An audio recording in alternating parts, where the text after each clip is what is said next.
دیکھیے انسان کی ہستی کے دو پہلو ہیں، ایک نفسیاتی یا روحانی پہلو ہوتا ہے اور ایک جسمانی۔ ان دونوں پہلوؤں سے انسان کی ترکیب ایسی ہے گویا کہ وہ عبادت کے لیے ہی پیدا کیا گیا ہے۔ نماز میں انسان کی روح کی پاکیزگی کے ساتھ ساتھ انسان کے جسم کی پاکیزگی کا بھی اہتمام کیا گیا ہے۔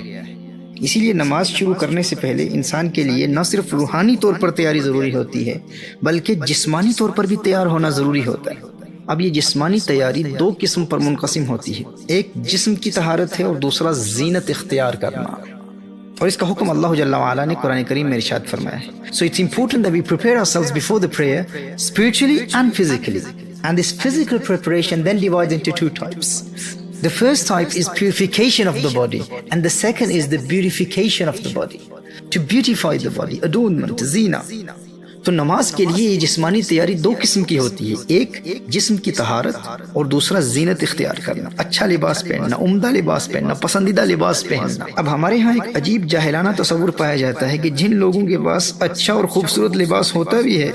وہ بھی جب اللہ جل وعلا کی عبادت کے لیے کھڑے ہوتے ہیں تو اپنا پسندیدہ لباس نہیں پہنتے۔ اپنا پسندیدہ لباس دنیاوی پارٹیز کے لیے، شادیوں کے لیے، اہم پروگرامز کے لیے، کسی کنونشن یا کانفرنس کے لیے یا کسی اہم شخصیت سے ملاقات اور میٹنگ کے لیے علیحدہ رکھتے ہیں، اور جب خلاق کائنات، پروردگار عالم، محبوب حقیقی سے ملاقات کا وقت آتا ہے، اللہ جل وعلا سے ون ٹو ون میٹنگ کا، ایک پرائیویٹ کنورسیشن کا وقت آتا ہے، جب نماز کا وقت آتا ہے تو اپنے پسندیدہ لباس کے بجائے جو بغیر استری کیے ہوئے پرانے کپڑے سامنے آگے پہن کر نماز ادا کر لیتے ہیں۔ اور کچھ نادان دوست تو سمجھتے ہیں کہ نماز میں عمدہ اور خوبصورت لباس نہ پہننا ہی گویا کہ دین کا حصہ ہے، جبکہ اللہ جل وعلا قرآن کریم میں ارشاد فرماتا ہے، سورہ اعراف میں ارشاد فرمایا، یا بنی آدم خذوا زینتکم عند کل مسجد۔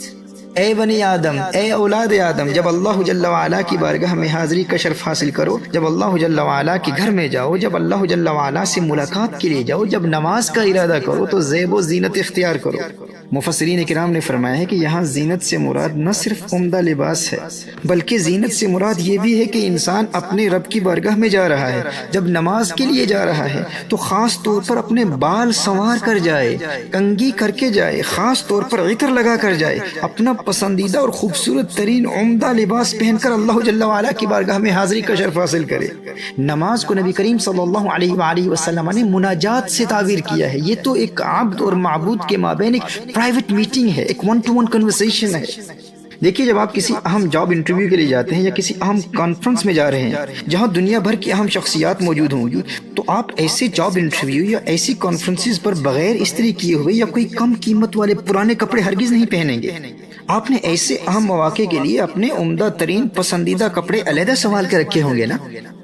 آپ نہائیں گے، آپ شاور کریں گے، اپنے بالوں کو سنواریں گے، اپنی پسندیدہ عطر لگائیں گے، کبھی بدبودار جرابیں نہیں پہنیں گے، نئے پالش کیے ہوئے چمکتے ہوئے جوتے پہنیں گے، اور وہ عمدہ اور قیمتی لباس جو خاص مواقع کے لیے آپ نے سنبھال کر رکھا ہوا ہے آپ اسے پہنیں گے، اور خوب زیب و آرائش اور زینت اختیار کر کے آپ بار بار آئینہ دیکھیں گے اور فیملی سے پوچھیں گے آج میں کیسے لگ رہا ہوں۔ ایسا ہے نا، ایسا ہوتا ہے نا میرے دوستو۔ ایک روایت میں آتا ہے اللہ جل وعلا ارشاد فرماتا ہے، یا ابن آدم کم تتزین للناس فهل تزینت لاجلی۔ اللہ اکبر، اللہ اکبر۔ اللہ ارشاد فرماتا ہے ابن آدم، ہے آدم کی اولاد، تو لوگوں کے لیے کتنا بن سنور کر نکلتا ہے، کبھی اپنے رب کے لیے بھی بن سنور کر نکل۔ ہے ابن آدم تو دنیا کے لیے کس قدر تیاری کرتا ہے، کبھی اپنے رب کے لیے بھی تیاری کی، کبھی میرے لیے بھی تیاری کی، فہل تزینت لاجلی، کبھی میری بارگاہ میں حاضری کے لیے بھی بن سنور کر نکلا۔ میرے دوست، میرے بھائی، میری بہن، میرے بزرگ، جب تو نماز کے لیے اللہ کی بارگاہ میں حاضر ہوتا ہے اور تو جانتا ہے کہ یہ نماز تیرے پیارے رب کے ساتھ ایک پرائیویٹ میٹنگ ہے، اس میٹنگ کے لیے تو کس قدر تیاری کرتا ہے اور کیسے کپڑے پہنتا ہے، اپنے آپ سے پوچھ، سوال کر اپنے آپ سے۔ دیکھیے انسان کا جس سے جس قدر گہرا تعلق ہوتا ہے نا، اور جس سے زندگی میں جتنی اہمیت دیتا ہے، جس کو انسان اپنی زندگی میں جس قدر اہم سمجھتا ہے، اس سے میٹنگ کے لیے اتنی ہی زیادہ تیاری کرتا ہے۔ اگر آپ جاننا چاہتے ہیں کہ آپ کا آپ کے رب کے ساتھ کس قدر گہرا تعلق ہے اور آپ اپنی زندگی میں اللہ کو کس قدر اہم سمجھتے ہیں تو میرے پیارے ایک کام کر لے، کسی بھی اہم جاب انٹرویو یا کسی اہم کانفرنس پر جانے سے پہلے اپنی فیملی سے کہنا کہ آپ کے فون پر آپ کی ایک تصویر بنا لیں، اور پھر میرے بھائی، میرے دوست، مسجد میں جانے سے قبل یا نماز پڑھنے سے پہلے اپنی ایک تصویر بنوا لیں، اور دونوں تصاویر میں اپنے لباس اور تیاری کو دیکھ لیں اور پھر فرق دیکھ لیں، آپ کو خود سمجھ میں آ جائے گا کہ آپ کا آپ کے اللہ سے کتنا تعلق ہے اور آپ کی زندگی میں آپ کے رب کی کتنی اہمیت ہے۔ ارے جاب انٹرویو یا کسی معروف دنیاوی شخصیت کو تو چھوڑیے، کسی شادی پر آپ جاتے ہیں جہاں آپ عام دوستوں اور رشتہ داروں سے ملاقات کرتے ہیں، اس شادی کے لباس کی تصویروں اور نماز کے لباس کی تصویروں کو دیکھ لیں اور موازنہ کر لیں، آپ کو اندازہ ہو جائے گا کہ آپ کی زندگی میں اللہ کی کیا اہمیت ہے۔ محترم احبہ، جب ہم اپنے پیارے اللہ کی بارگاہ میں 5 وقت حاضر ہوتے ہیں تو ہمیں کم از کم یہ تو جان لینا چاہیے نا کہ ہمارا اللہ کس چیز کو پسند کرتا ہے، کیسا لباس پسند کرتا ہے۔ مسند احمد کی ایک روایت ہے، ایک شخص عرض کرتا ہے، یا رسول اللہ صلی اللہ علیہ وآلہ وسلم، مجھے یہ اچھا لگتا ہے کہ میں کپڑے دھلے ہوئے پہنوں، میرے سر میں تیل لگا ہوا ہو اور میرے جوتے نئے ہوں، اور اسی طرح کئی چیزوں کا ذکر کیا۔ اور پھر عرض کرتا ہے، یا رسول اللہ صلی اللہ علیہ وسلم، کیا یہ چیزیں تکبر ہیں؟ نبی کریم صلی اللہ علیہ وآلہ وسلم نے ارشاد فرمایا، نہیں، یہ تو جمال ہے، یہ تو حسن و خوبصورتی ہے، اور بے شک اللہ جل وعلا جمیل ہے اور جمال سے محبت کرتا ہے۔ ہمارا اللہ پیارا ہے، ہمارا اللہ حسین و جمیل ہے اور جمال سے محبت کرتا ہے۔ اللہ اکبر۔ اچھا، یہاں اس بات کی بھی وضاحت کر دوں کہ کچھ نادان علماء اپنے بیانات میں، لیکچرز میں یا کتابوں میں بھی اس حدیث کا ترجمہ کرتے ہوئے کہتے ہیں کہ اللہ خوبصورت ہے اور خوبصورتی کو پسند کرتا ہے۔ یاد رکھیے، اللہ کو خوبصورت نہیں کہا جائے گا۔ کیوں؟ کیونکہ اللہ جل وعلا صورت سے پاک ہے۔ اللہ کو خوبصورت نہیں کہتے، اللہ کو حسین و جمیل کہتے ہیں۔ وہ حسن والا ہے، جمال والا ہے، وہ حسین و جمیل ہے۔ تو نبی کریم صلی اللہ علیہ وآلہ وسلم نے ارشاد فرمایا، بے شک اللہ جمیل ہے اور جمال سے محبت کرتا ہے، لیکن تکبر حق کا انکار کرنا ہے اور لوگوں کو حقیر جاننا ہے۔ اگر کوئی شخص اچھا اور قیمتی لباس پہن کر لوگوں کی تحقیر کرتا ہے، لوگوں کی تذلیل کرتا ہے اور اپنے آپ کو برتر ثابت کرنے کے لیے لوگوں کی توہین کرتا ہے، تو ایسے شخص کے لیے قیمتی لباس پہننا جائز نہیں ہے، کیونکہ وہ متکبر ہے۔ لیکن اگر کوئی اپنے آپ کو ان بری خصلتوں سے محفوظ رکھتے ہوئے اللہ جل وعلا کی نعمتوں کے اظہار کے لیے اچھا لباس پہنتا ہے، تو نبی کریم صلی اللہ علیہ وسلم نے ارشاد فرمایا، اللہ جمیل ہے اور جمال کو پسند کرتا ہے۔ سبحان اللہ۔ اور سنن ترمذی کی ایک پیاری حدیث ہے، میرے آقا صلی اللہ علیہ وآلہ وسلم نے ارشاد فرمایا، اللہ جل وعلا یہ پسند کرتا ہے کہ وہ اپنے بندے پر اپنی نعمت کا اثر دیکھے۔ سبحان اللہ۔ اور اس موقع پر یہ حدیث بھی ذہن میں آ رہی ہے کہ اللہ جل وعلا سے ملاقات کے لیے بہترین لباس سفید لباس ہے۔ سبحان اللہ۔ قبر میں بھی اور مسجد میں بھی، جب انسان قبر میں جاتا ہے تو سفید لباس پہن کر جاتا ہے، اور مسجد میں جو لباس اللہ کو پسند ہے یا نماز کی حالت میں جو لباس اللہ جل وعلا کو سب سے زیادہ پسند ہے وہ سفید ہے۔ تو محترم احبہ، اس جاہلانہ تصور کو ختم کیجئے کہ عبادت کے دوران عمدہ لباس نہیں پہننا چاہیے۔ خذوا زینتکم عند کل مسجد، یہ قرآن کریم کی آیت ہے۔ اور دیکھیے، مصنف ابن ابی شیبہ کی ایک روایت ہے کہ محمد بن سیرین علیہ رحمہ نے فرمایا کہ حضرت تمیم نے 1000 درہم کی چادر خریدی جس کو پہن کر وہ نماز ادا کرتے تھے۔ یعنی اس قدر مہنگی چادر صرف اس لیے خریدی کہ یہ چادر پہن کر اللہ جل وعلا سے ملاقات کیا کریں گے۔ یعنی جب بھی اپنے رب سے ملاقات کروں گا تو اپنے پسندیدہ اور قیمتی لباس میں ملبوس ہو کر ملاقات کروں گا۔ بھائی، دنیا داروں سے ملتا ہوں، دنیا کے اہم شخصیات سے ملتا ہوں، تو اس وقت اپنا پسندیدہ لباس پہنتا ہوں، اور اللہ سے ملاقات کروں تو پرانے کپڑے پہنوں۔ جب ہر روز 5 وقت کی نماز ادا کرنے کا وقت آتا ہے، اپنے رب سے راز و نیاز کی باتیں کرنے کا وقت آتا ہے، اور میں جانتا ہوں میرا رب مجھے دیکھ رہا ہے اور مجھے سن رہا ہے، مجھے نظر نہیں آتا لیکن وہ تو مجھے دیکھ رہا ہے نا، تو کیوں نہ میں اپنا عمدہ لباس پہن کر اپنے رب کی بارگاہ میں حاضر ہو جاؤں۔ اور غور طلب امر یہ ہے کہ اچھا لباس آپ کی نفسیات اور آپ کے رویوں پر بھی مثبت اثرات مرتب کرتا ہے۔ دیکھیے، آپ کیجول قسم کے لباس میں ملبوس ہو کر، ٹریک سوٹ پہن کر اگر آپ کہیں بیٹھے ہوئے ہیں یا سڑک پر جا رہے ہیں تو آپ ریلیکس ماحول میں بے پرواہ ہو کر چلیں گے۔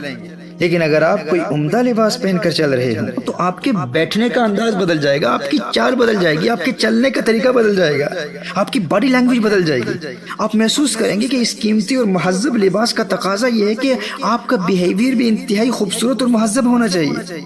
اور وہ مہذب لباس آپ کے رویوں میں بھی سنجیدگی پیدا کرے گا۔ اور اس حالت میں جب آپ نماز میں کھڑے ہوں گے تو آپ محسوس کریں گے کہ آپ کی خارجی کیفیت آپ کی باطنی کیفیات پر بھی اثر انداز ہو رہی ہے۔ خارجی کیفیت آپ کے باطن میں بھی انہماک قلب اور سنجیدگی کے اثرات مرتب کر رہی ہے۔ یہ ایک نیچرل چیز ہے، یہ ایک نیچرل فینومینا ہے۔ آپ کا اچھا لباس آپ کے رویوں پر بھی مثبت اثرات مرتب کرتا ہے، آپ کا بیہیویئر بدل جاتا ہے، آپ کی باڈی لینگویج بدل جاتی ہے۔ لیکن جیسے میں نے پہلے کہا تھا کہ یہ اسی کے لیے ہے جسے اس بات کا یقین ہو کہ میرا رب موجود بھی ہے اور مجھے دیکھ بھی رہا ہے، مجھے سن بھی رہا ہے۔ جیسے کوئی اسکائپ پر بیٹھا ہوا ہے اور کسی سے باتیں کر رہا ہے، لیکن جس سے وہ باتیں کر رہا ہے وہ نظر بھی نہیں آ رہا اور اس کی آواز بھی اسے سنائی نہیں دے رہی، لیکن اسکائپ کی اس جانب سے باتیں کرنے والا یہ یقین رکھتا ہے اور اسے اعتقاد جازم حاصل ہے کہ اس جانب کوئی موجود ہے، دیکھ بھی رہا ہے اور سن بھی رہا ہے۔ لیکن جسے اس بات کا یقین ہی نہیں کہ کوئی اس جانب موجود بھی ہے یا نہیں، دیکھ رہا ہے یا نہیں، سن رہا ہے یا نہیں، مجھے فرق نہیں پڑتا بھائی، میں تو اس طرف سے باتیں کر رہا ہوں، مجھے اس بات کا کیا فرق پڑتا ہے ادھر کوئی ہو یا نہ ہو، میں تو باتیں کر رہا ہوں نا، اور میں وقتاً فوقتاً باتیں کرتا رہوں گا، اور اسے اس بات کا یقین ہی نہیں ہے کہ اس جانب کوئی ہے بھی یا نہیں۔ تو بتائیے ایسے شخص کی باتوں کی کیا مقصدیت اور معنویت باقی رہتی ہے؟ اور وہ جب اس بے یقینی کے عالم میں باتیں کرے گا تو اسے کس قدر قلبی حضوری حاصل ہوگی، اور کس محبت سے بات کرے گا جب اسے یقین ہی نہیں ہے کہ ادھر کوئی ہے بھی یا نہیں۔ آپ بات سمجھ رہے ہیں نا میرے دوستو؟ جب اسے اس بات کا یقین ہی نہیں کہ کوئی اس جانب سے اسے دیکھ رہا ہے، وہ نظر نہیں آتا لیکن وہ دیکھ رہا ہے، تو پھر وہ کیوں اچھے کپڑے پہنے گا بھائی؟ وہ کیوں عمدہ اور قیمتی لباس میں ملبوس ہو کر بیٹھے گا؟ لیکن جسے اس بات کا یقین ہو، وہ دیکھ بھی رہا ہے، وہ سن بھی رہا ہے، وہ خلاق کائنات ہے، وہ پروردگار عالم ہے، وہ مجھ سے محبت بھی کرتا ہے، اور جس پیار بھرے لہجے میں اس سے باتیں کر رہا ہوں وہ میری باتیں اسی پیار سے سن بھی رہا ہے، اسی پیار سے مجھے دیکھ بھی رہا ہے۔ جسے اس بات کا یقین ہو، پھر وہ پیارے کپڑے پہن کر اس رب کی بارگاہ میں حاضر ہوگا، وہ مکمل تیاری کے ساتھ اس رب کی بارگاہ میں حاضری کا شرف حاصل کرے گا۔ اور عبادت کے لیے میرے آقا صلی اللہ علیہ وآلہ وسلم نے یہی حکم دیا ہے نا کہ اس بارگاہ کے ادب کا تقاضا یہ ہے کہ تم اس بارگاہ میں حاضری کا شرف یوں حاصل کرو گویا کہ تم اسے دیکھ رہے ہو، اور اگر یہ کیفیت حاصل نہیں کر پاتے تو کم از کم یہ یقین تو ضروری ہے کہ وہ مجھے دیکھ رہا ہے، وہ نظر تو نہیں آتا لیکن موجود بھی ہے، وہ دیکھ بھی رہا ہے اور سن بھی رہا ہے۔ اللہ اکبر۔